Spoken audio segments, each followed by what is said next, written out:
Welcome back, everybody. No, it's not Financial Friday, but we're having Financial Friday on Thursday. Yes. And Ike Trotter is back here with us. And since we are not going to be here in our full format tomorrow because of the royal wedding, I thought it would be a great idea to talk about if you're planning to get married this summer, in addition to getting the house in order, getting the wedding plan, there's something else you need to pay attention to. That's right. And we also know June is the month for marriages. Yep. And so we thought we might get a jump on that today to talk about it. Frankly, getting young people, as the case oftentimes the situation is, getting young people to think about establishing good money habits, coming together with agreed upon financial goals is such a good thing to do.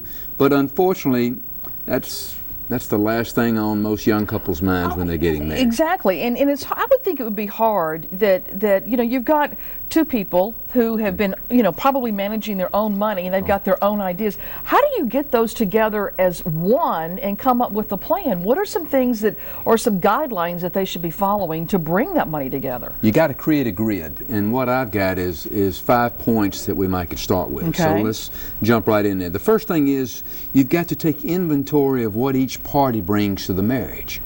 So first of all, we need to know what each person owns, what they owe. Perhaps one of the parties has a child or children that be coming in the marriage. That has to be factored in there. Once those inventories are identified, then we start to making a budget itself.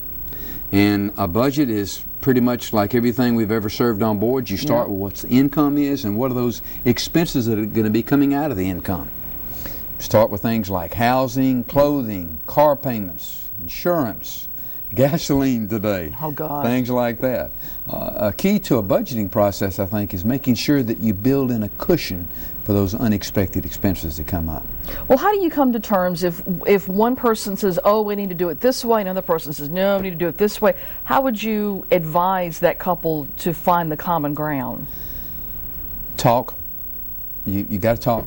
You've got to start early in the marriage with saying, we're going to make this situation work by getting together every once in a while, getting out the pen, the legal pad, making notes, seeing if we can't find some common ground there. Okay. It's not easy, but that's just the way to bring it together. All right, what else is on the grid that they need to do? Next thing is really reducing those redundancies in the life. For example, each party may have separate checking accounts, perhaps credit cards that they bring in. Certainly those things can be eliminated. Cell phones, sometimes perhaps they can find discounts if they create a cell phone package as a couple rather than being individuals. It could be less expensive. Memberships in certain things such as YMCA, gym clubs, sometimes you'll find that get a family membership instead of the memberships singles sometimes can be less. They sure can. So once we create the inventory, we make a budget, we try to cut out those redundancies, then we get into actually creating our financial goals themselves. And the key thing there, Ann, is, as you talked about earlier, we got to make sure that we come together every once in a while, that we agree upon things, that we put these agreements in writing. Yes. Perhaps what we should say, we put them in blood. But there are a lot of things there that we go about financial goals. Yeah. For example, if each couple maybe brings in debts to the marriage, or perhaps maybe one has children that's coming into the marriage, perhaps maybe going ahead and getting a will drawn up would be important. So if something happens, that things are clearly delineated as to what would go to who. Next thing we'd look at perhaps is making sure that insurance coverages are adequate. For example, if health insurance, for example, making sure that the new spouse is covered, perhaps there'd be maternity coverage on there if they're going to be having children.